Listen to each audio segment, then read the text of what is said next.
Hey, what's up, guys? It's Miss Woma, and welcome to my channel, and welcome to my another video, and welcome from my Rambo.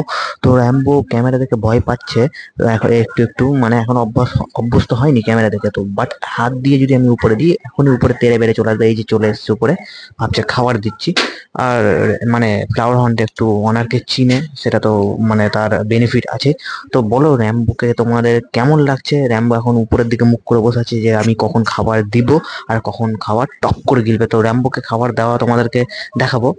আজকেও এই ভিডিওতে না দেখাতে পারলে অন্য ভিডিওতে দেখাবো, কারণ র্যাম্বোকে অলরেডি খাবার দেওয়া হয়ে গেছে আর জল মানে ট্যাঙ্কের কাজও হয়ে গেছে র্যাম্বোর। আমার এই দুটো ট্যাঙ্কের কাজ বাকি আছে। আর আজকে যে ভিডিওর মেইন মোটিভ সেটা হচ্ছে বেটা ফিশ ব্রিডিং প্রজেক্ট। তো আমার বাউলে এখানে দেখতে পাচ্ছ আমার মেল বেটা আছে, যেটা খুব একটু মানে অ্যাক্টিভ নেই, কারণ মানে ছোট জায়গা তো। যতই হোক মানে কি বলবো, আমি পছন্দ করি না, বাট এটা আমি এমার্জেন্সিতে নিয়ে এসেছি আমার বন্ধুর বাড়ি থেকে। বাউলে ছিল, সে দিয়ে দিয়েছে, রাখতে পারছে না, তাই জন্য তো আপাতত আমি এক দুদিনের জন্য এখানে রেখেছি। এর জন্য ব্রিডিং সেট আপ করবো। আই থিঙ্ক আমি ভাবছি এই মানে ছোট জায়গায় ব্রিডিং করলে ভালো হয়। মানে যখন ব্রিডিং হয়ে যাবে কিছুদিন একটু মানে রাখবো, আর যখন বাচ্চাগুলো একটু বড় হয়ে যাবে, নিজে নিজে ফিডিং করা শিখে যাবে, তখন আমি বড় বড় মাছটাকে ট্রান্সফার করবো। কারণ আমি বড় এই বড় জায়গায় মানে বাচ্চাকে মেনটেন করা খুব মানে টাফ। কারণ হাবি জাবি জিনিস থাকলে বাচ্চাকে খাবার দেওয়া পরিষ্কার নিয়ে খুব ঝামেলা হয়। তাই আমি যখন ব্রিডিং এই ট্যাঙ্কে হয়ে যাবে, তো বড় আমি মেল বেটা আর ফিমেল বেটাকে সরিয়ে দেবো। ফিমেলকে তো আগে সরিয়ে দিতেই হবে ব্রিডিং এর মানে ব্রিডিং হয়ে যাওয়ার পরে পরে, মেলকেও আমি পরে সরিয়ে দেবো। বাট আপাতত আমি এই ট্যাঙ্কে ব্রিডিং করব আমি ভাবছি। তোমাদের কি মানে আইডিয়া যে করা কি ঠিক হবে কি হবে না, সেটা তোমরা জানাও। নেক্সট পার্টে ব্রিডিং প্রজেক্ট আসছে। আর এই ট্যাঙ্কে আমি আমার যেটা মানে বড় একটা বাচ্চা বড় হয়ে গেছিল, সেই বাচ্চাটাকে আর তার মানে বাবাকে মানে পোলার প্যারোটের বাবাকে আমি এই ট্যাঙ্কে ট্রান্সফার করে দিছি। আমি দেখতে পাচ্ছি না কোন জঙ্গলে বসে আছে। এটা হচ্ছে আমার মানে খুফিয়া ট্যাঙ্ক। মানে এখানে আমার মানে খুপিয়া মাছকে ছেড়ে রাখি, বাট কোথায় আছে এখন আমি খুঁজে পাচ্ছি না, কোন মানে গর্তে ঢুকিয়ে আছে। যদি দেখতে পাই তোমাদেরকে আমি দেখাবো, চেষ্টা করবো এর মধ্যে একটা ব্রিডিং সাকসেসফুল করার। তো আমি যে এখান থেকে গাছ আমি কেটে নিয়ে নিয়েছিলাম, দেখতে পাচ্ছ সাইড থেকে আবার গাছ উগে গেছে। মানে এই ট্যাঙ্কটা আমার খুব লাকি ট্যাঙ্ক, মানে চট করে কোনো গাছ মরতে চায় না। এটাইতেই আমার ফার্স্ট প্ল্যান্টেড ট্যাঙ্ক হয়েছিল। আর আপাতত এটা এখন মানে সাইডে পড়ে আছে, দেখে খুব খারাপ লাগছে। আমি চেষ্টা করবো এটার খুব তাড়াতাড়ি ব্যবস্থা করার। তো চলো আমার একটু চেঞ্জেস বলে দিই, আমার কি কি চেঞ্জেস হয়েছে ট্যাঙ্কে। তো আমার এখানে যে ফিল্টারটা ছিল আমি এই ট্যাঙ্কে করে দিয়েছি, কারণ এটাতে একটু বেশি পাওয়ার হয়ে গেছিলো। তাই আমি এই ট্যাঙ্কে বড় ট্যাঙ্কে আমি হ্যাং অন ব্যাক ফিল্টার লাগিয়েছি, আর এখানে স্পঞ্জ ফিল্টার লাগিয়েছি। কারণ স্ট্রিম ট্যাঙ্কে স্পঞ্জ ফিল্টার বেস্ট। কারণ নিচেতে যদি আমার কোনো ব্রিডিং মানে সিম ব্রিডিং করতাম, মানে যদি ব্রিডিং করে থাকে সিম, আমার এই নিচের যে মানে ইয়ে আছে যেখান থেকে জল টানে মোটরে গিয়ে মানে ফিল্টারে গিয়ে মারা যাবে, ব্রিডিং সাকসেসফুল হবে না। তাই জন্য আমি ভাবলাম স্পঞ্জ ফিল্টার সিম ট্যাঙ্কের জন্য বেস্ট অ্যান্ড বেস্ট। তো যাই হোক, চলো মেন পয়েন্টে আসা যাক। তো আমি বেশি কিছু না, এই ট্যাঙ্কে মানে সরি এই ভিডিওতে তোমাদেরকে আমি দেখাবো এই ট্যাঙ্কটা ক্লিন করবো।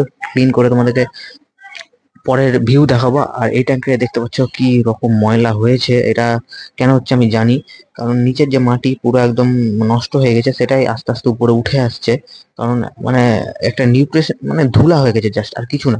তো যাই হোক, এই ট্যাঙ্কের জন্য আমি রুট ট্যাপ তৈরি করছি। রুট ট্যাপ কিভাবে আমি তৈরি করব আর গাছের নিউট্রিশন গাছের গ্রোথ কিভাবে হবে, তো আজকে তোমরা এই ভিডিওর স্ক্রিনশট নিয়ে নাও। আর ওই রুট ট্যাপ মানে তৈরি করে লাগানোর 1 মাস পর তোমাদেরকে এই লুক দেখাবো, তোমরা স্ক্রিনশট নিয়ে নাও। আর এই ট্যাঙ্কের স্ক্রিনশট নিয়ে নিতে পারো, গ্রোথ দেখবে তোমরা। আর চলো চলো ব্রিডিং সেট আপ করা যাক। ব্রিডিং সেট আপ করে তোমাদেরকে আমি দেখাচ্ছি মানে কিভাবে কি ব্রিডিং সেট আপ করবো। তো চলো আগে ট্যাঙ্ক দুটো ক্লিন করে নিই, ক্লিন করে তোমাদেরকে লাস্ট ভিউ একটু দেখিয়ে দিই, তারপর তোমাদেরকে ব্রিডিং সেট আপ দেখাবো। আর ব্রিডিং সেট আপ করার মানে পর আরো একটা পার্ট 2 আসবে, যেটা ব্রিডিং সাকসেসফুল হলো কি হলো না নেক্সট আপডেট। পার্ট 2 এ মেন যেটা মেন ভিডিও মানে বেটা ফিশের ট্যাঙ্কের উপরেই যেটা হবে, সেটার জন্য তোমরা সাবস্ক্রাইব করে রাখো। চলো মানে ফাইনালি এখানে আমার ট্যাঙ্ক ক্লিন হয়ে গেছে, দেখতে পাচ্ছ তোমরা দূরের থেকে ভিউ কেমন লাগছে তোমরা জানাও। আর এই ট্যাঙ্কেও আমার সেট আপ রেডি।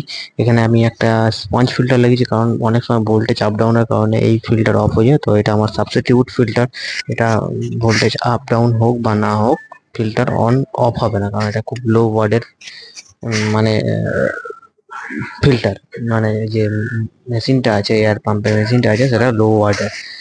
আর যেটা এটা আছে এটা তো হাই ওয়াটার, কারণ আমাদের এখানে একটু ভোল্টেজ আপ ডাউনের প্রবলেম হয়। তো মানে কোনো একটু হাই ভোল্টেজের কিছু চালালে তো এইসব অফ হয়ে যায়। তো যাই হোক, আম, উম, এটা যাতে আমার ফ্লাওয়ারের কোনো প্রবলেম না হয়, এখন গরমের দিন অক্সিজেন ফিল্টার দুটো একদম চাকাচাক রাখা উচিত, মানে টিপটপ রাখা উচিত, কোনো প্রবলেম যাতে না হয়, তাই জন্য আমার এটা করা। তো যাই হোক, কমপ্লিট হয়ে গেলো। চলে এসেছি আমার শ্রিম ট্যাঙ্ক আমার এখানে হচ্ছে মেনটেন্যান্স করেছি ক্লিন। আর এখানে আমি যেটা হ্যাং অন ব্যাক ফিল্টার ছিল সেটা আমি এখানে লাগিয়ে দিয়েছি, কারণ বলেই দিলাম যে শ্রিম ট্যাঙ্কে কেন প্রয়োজন, আর একটু কাটিং ফাটিং করতে হবে সেটা পরে করবো। আর এখানে আমি হ্যাং অন ব্যাক ফিল্টার লাগিয়েছি, কারণ এখানে ফিল্টারটা একটু ভালো দরকার ছিল। তো কেমন লাগছে তোমরা জানাও আমাকে কমেন্টে। তো সবকিছু ফিল্টার ক্লিন আর ট্যাঙ্ক ক্লিনের কথা তো হয়ে গেল, তো চলে আসি মেন মানে পয়েন্টে, যেটার উপর ভিডিওটা বানানো চলেছি। সেটা হচ্ছে বেটা ফিস ব্রিডিং প্রজেক্ট। তো বেটা অলরেডি এখানে ব্রিডিং এর জন্য রেডি, মেল বেটা। ফিমেল বেটা জানি না রেডি কিনা, তো আমি মানে একসাথে রাখার পর সেটা আমি বুঝতে পারবো। তো দেখতে পাচ্ছি না, বাবল নেস্ট তৈরি করা শুরু করে দিয়েছে, আর বেটা পুরো একদম মানে ফুল ফর্মে আছে, কালার দেখতে পাচ্ছ বেটা ফিশের। লাইট নাই বলে সেটা তোমাদেরকে আমি দেখাতে পাচ্ছি না। তো এখনো আমি মানে একসাথে মানে ফিমেল বেটাকে আর মেল বেটাকে একসাথে করিনি, কারণ আগে ওদেরকে চেনার জন্য কিছু 1 সপ্তাহের মতন পার্টিশন দিয়ে রাখতে হবে। সেটা আমি নেক্সট ভিডিও তোমাদেরকে দেখাবো। তো আমি এই ট্যাঙ্কের ব্রিডিংটা ভাবলাম, মানে ভেবেছি করব। বালি ফালি সব হয়ে যাও, বেয়ার বটন ট্যাঙ্ক থেকে একটা কিছু একটু অরিজিনাল প্যান্ট নিচে রেখে দেবো, এরকম কাবাম্বা, যেটা মাটির দরকার হয় না, জলের মধ্যে এমনি উম, থাকে। আর ফ্লোটিং প্ল্যান্ট দিয়ে দেবো সাপোর্টের জন্য, বাবল নেস্ট সাপোর্টের জন্য। বা আমি ন্যাচারাল ভাবে করতে চাই, কোনো প্লাস্টিক টাইপের কিছু দিব না, যেটা অনেকে প্লাস্টিকের ইয়ে ইউজ করে, যে প্লাস্টিকটা হয় যেটা মানে কোনো কিছু জিনিস কিনলে দেয় তার সাথে। তো আমি সেটা প্রেফার করি না, আমি সবসময় চেষ্টা করি যে অরিজিনাল সবকিছু দিয়ে করবো, যেটা নেচারাল ফিল দেয় মাছকে। তো যাই হোক, আমি ফিমেল বেটাকে ইন্ট্রোডিউস করব আমার মেল বেটার সাথে। তো সেটার ভিডিও আলাদাভাবে আসবে। সেটা একটা মানে পুরো ফুল, আমি বোরিং করতে চাই না, তাই ব্রিডিং যখন প্রজেক্টের ভিডিওটা আসবে তো পুরো একদম একসাথে করব। যেটা যেটা সেটা আমার 15 দিন টাইম লাগুক আর বা 20 দিন টাইম লাগুক, সেটা আমি একসাথে করবো, কারণ যাতে তোমরা দেখে ইন্টারেস্টিং ফিল করো। তো যাই হোক, আজকের ভিডিও আমি এখানে শেষ করছি। এই ট্যাঙ্কেই করব, সবকিছু রেডি আছে দেখতে পাচ্ছ, ফিন পুরো একদম ভালো আছে, বেটা একদম খাবার খুঁজছে নিচে, কারণ নিচে খাবার পড়ে আছে। তো যাই হোক, আর সাবস্ক্রাইব করে রাখো। নেক্সট ভিডিও ধামাকাদার ভিডিও আসছে। আর এখানে দেখতে পাচ্ছ এটা আমার ব্রিডিং এর মুডে আছে, আমার পোলার প্যারট গুপ্ত জায়গায় লুকিয়ে আছে। এই ভেঙে গেল এই দুটো, আমার এই আবার চলে এসছে। তো যাই হোক, এটাতে আমি এই ট্যাঙ্কে দেখে নোংরা মনে হচ্ছে, বাট মানে এটা একটা মাছের জন্য সেফেস্ট জায়গা এই ট্যাঙ্ক, একদম পুরো মানে সেফেস্ট জায়গা।